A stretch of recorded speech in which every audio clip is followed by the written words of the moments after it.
Quiero dejar en este escenario para la siguiente exposición a la directora ejecutiva de Oceana Chile, Lisbeth van der Meer, quien va a aportar a este summit una mirada sobre el futuro de la salmonicultura desde la sociedad civil. Un aplauso para ella. Adelante, por favor.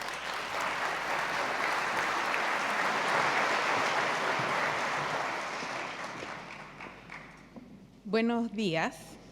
Bueno, quiero dar las gracias a Salmon Chile por este espacio entre tan actores, ¿cierto?, de nuestro país y también por estar abiertos al diálogo, algo que se ha mencionado en reiteradas ocasiones. Los fiordos de la Patagonia presentan un frágil estado de vulnerabilidad. En nuestro país, desde los años 80, la industria de la salmonicultura se empieza a asentar en bajos volúmenes, generalmente experimentales, ¿cierto? Y de 0 pasamos a 1 millón y más de toneladas en menos de 50 años. Las aguas cambiantes de este ecosistema están alimentadas por numerosos ríos, glaciares, mares, que hacen de este ecosistema, que hoy día es más comprendido porque en ese entonces no estaba tan comprendido, una fuente de vida y de fragilidad que en este corto tiempo también hemos visto cambiar. Las mareas en los fiordos pueden ir de 1 a 10 metros, su fluctuación, ¿cierto?, según la región. Esto hace que las aguas puedan caer rápidamente en hipoxia, eso es una baja de oxígeno notable. El alza de nutrientes que provienen de las fecas de los salmones en este medio vulnerable estresan este medio, cambiando la composición de sus especies y también del ecosistema, que por metro cuadrado es sumamente rico, como ustedes pueden ver. También las especies son de un tamaño jurásico. Cuando nosotros buceamos en estos lugares son de un tamaño que en realidad nunca habíamos visto antes.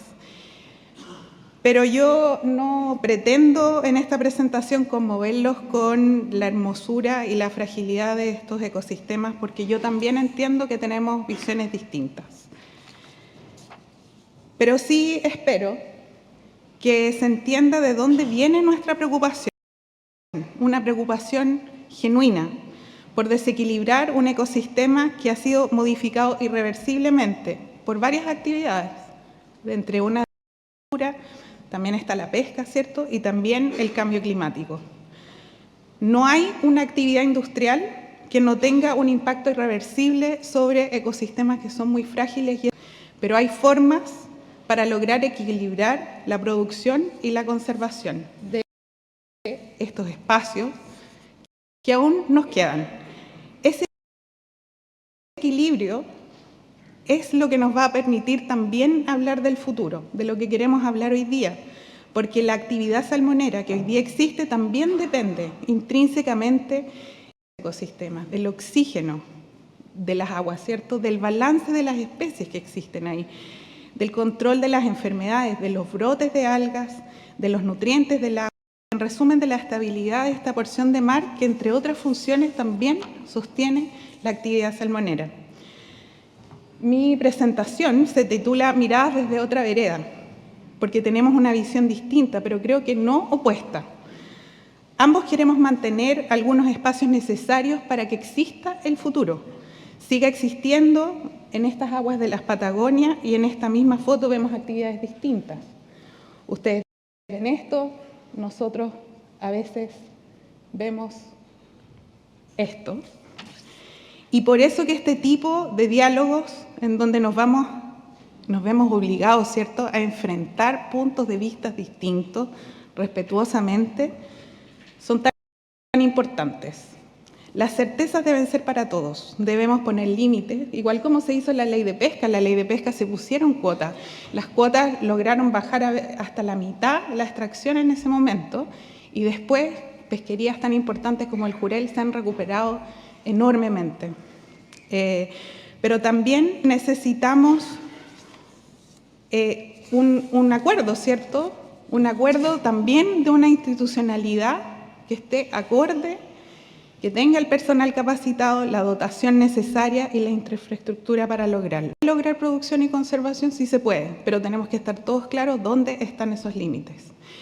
Bueno, y es por eso que en Oceana nos hemos enfocado en 4 grandes problemáticas, ¿cierto?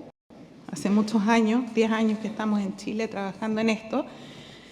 Y lo que nosotros, en lo que hemos trabajado es en ver cómo limitar el uso de antibióticos, escapes, sobreproducción y transparencia. Y es enfocar un poco más, ¿cierto?, en cada punto. Actores de la política pública, somos parte del ecosistema y también hemos logrado el diálogo varias veces. La expansión de la salmonicultura lleva consigo brotes de enfermedades, ¿cierto?, el SRS, que hacen que hoy se requiera el uso de antibióticos. Eso también lo sabemos. Nuestra preocupación recae en que el uso reiterado de un mismo compuesto genera resistencia. Eso también lo sabemos. ¿Qué pasa si ya no existen antibióticos para controlar estas enfermedades? ¿Tenemos suficientes descansos sanitarios para impedir la propagación de enfermedades? Los descansos sanitarios son esas áreas que impiden el traspaso de las enfermedades de una región a otra. Como vemos en este mapa, en el que veíamos antes, los descansos sanitarios existen y hay que mantenerlos. Y es por eso que también son importantes las áreas protegidas. No son un mero capricho. Estas son zonas importantes para que se mantenga la actividad salmonera en el futuro. Uno de los grandes problemas centrales de la industria es el alto uso de antibióticos. Y bueno, como vemos, se ha disminuido el uso de antibióticos por salmón producido, pero se produce más salmón y al final la cantidad sigue siendo alta.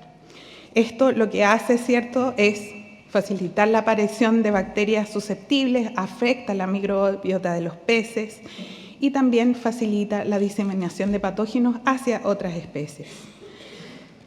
Y, como sabemos, los farmacéuticos ya no están produciendo nuevos antibióticos y esperamos sinceramente que el florfenicol no genere resistencia, porque el día que eso pase tenemos pocas opciones para enfrentarlo.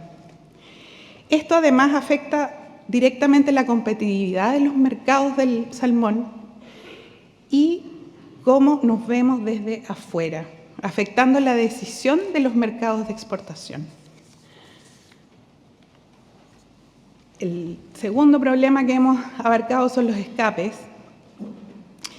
La ley de escape, que se promulgó el año 2023, logró abordar efectivamente este problema. ¿Y por qué resultó? Porque tuvimos la capacidad de dialogar y de llegar a acuerdos. Eso lo hicimos con Salmón Chile. Sabemos que gran parte de la producción del salmón es del Atlántico. Este no se reproduce cuando se escapa, ¿cierto?, pero puede recorrer grandes distancias, siendo una especie exótica, come fauna exótica, y por eso nosotros queríamos normar esto.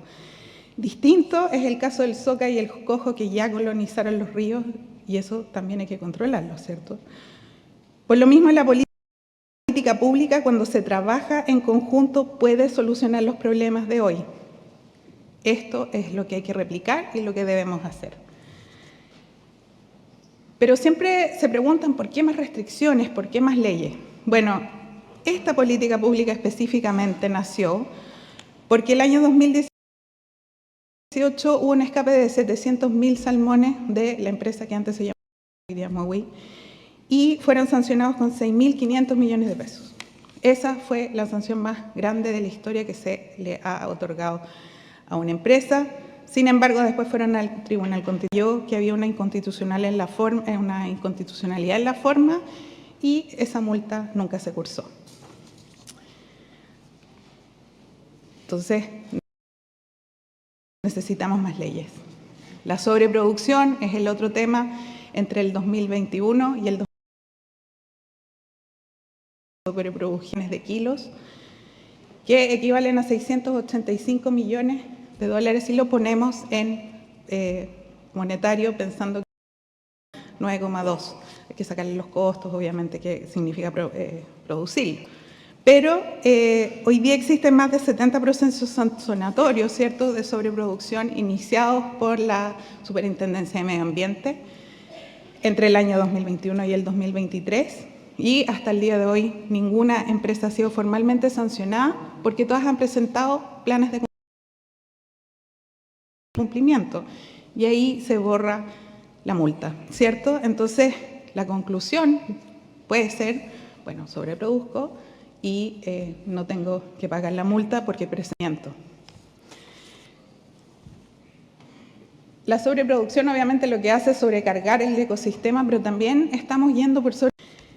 Y finalmente quisimos apoyar con esto que fue un gran escándalo, ¿cierto? Que Oceana supuestamente tenía un convenio con Cernapesca que nunca lo tuvo, sino que nosotros regalamos una plataforma para que Cernapesca pudiera procesar los datos comprensiblemente, igual como se hace con los desembarques, es el mismo sistema. Sin embargo, ahí la empresa se opuso y hubo una férrea oposición, ¿cierto?, para que este pudiera ser utilizado y hasta el día de hoy no se ha podido hacer. La transparencia es una de las formas más eficientes que tenemos para disminuir el uso de antibióticos y también demostrar la seriedad de nuestro país en temas de fiscalización. Entonces, yo quiero hablar de esto, de cómo nos vamos a poder dialogar, cómo nos vamos a poder sentarnos en la mesa a definir ciertas cosas. Yo entiendo también la incertidumbre que tiene la industria, pero es la misma que tenemos nosotros. En conclusión, para hablar de futuro debemos trabajar en conjunto para lograr establecer mínimos comunes. Lo hemos logrado en ciertas instancias y creo que el camino debe ser siempre lograr ver desde la otra vereda, porque nosotros también estamos preocupados por el futuro de nuestro país. Tenemos que privilegiar la ciencia en la toma de decisiones y robustecer la institucionalidad. Una inyección importante de recursos. Pero no nos vamos a perder, no nos perdamos por favor en esto. Esa es la prioridad para generar certezas y poner límites claros para todos, ya sea una ONG, la política, el gobierno o la industria. Sin la ciencia no podemos tener buenas decisiones.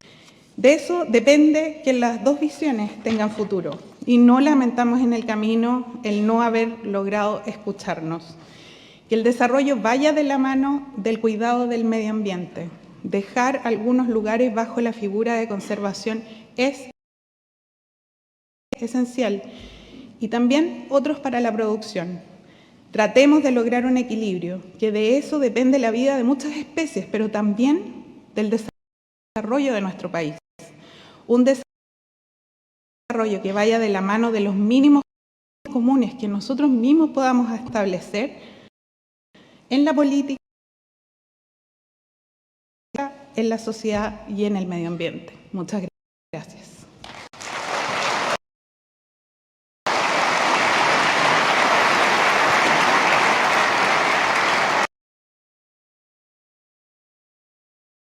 Muchas gracias a Lisbeth.